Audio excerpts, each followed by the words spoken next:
Dasara holidays ఏమో కానీ దోలు తీరిపోతుందండి. పాపం పిల్లలు అల్లరి కాదులేండి, పిల్లలు అల్లరి చేస్తున్నారని చెప్పట్లేదు. నేనే ఏ ఒకటి ప్రయోగాలు చేసి ఇంటికాడ ఉంటున్నారు కదా పాపం ఏదైనా చేసి పెడదాం, అలానే పిండి వంటలు చేయట్లేదులేండి. వాళ్ళకి ఇష్టమైన బిర్యానీలో ప్రయోగాలు చేస్తున్నాను.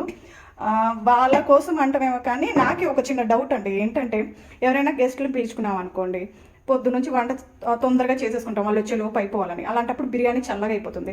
అందుకనే ఈరోజు కొత్త ప్రాసెస్ చేశాను. అయితే వీడియో అయితే తీయలేదులే కానీ ఒక 20 మినిట్స్ దమ్ పెట్టేసాను. ఇదిగోండి వేడిగా ఉంది.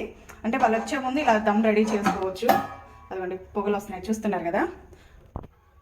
ఇప్పుడే నువ్వు మూత తీసింది, అందుకని ఇంకా వేడిగానే ఉంది. ఇట్లా వాళ్ళు వచ్చే ముందు దమ్ము పెడితే ఎలా ఉంటుందని ఈ ప్రాసెస్లో చేశాను. ఇలాంటి ప్రయోగాలు చేస్తున్నాను. రోజు బిర్యానీలు అవుతున్నాయి ఎక్కువ శాతం.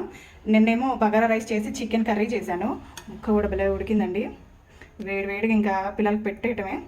సరే ఒక్కసారి పీస్ ఏమని చూపిద్దామని.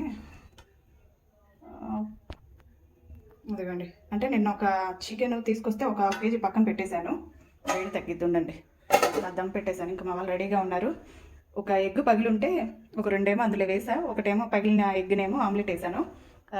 ఇంకా సూప్ చేశాను, రైతా చేసేసాను, ఆనియన్స్ ఇవన్నీ రెడీ పెట్టేశాను. ఇంకా వాళ్ళు తినడానికి రెడీగా కూర్చున్నారు. Bye bye.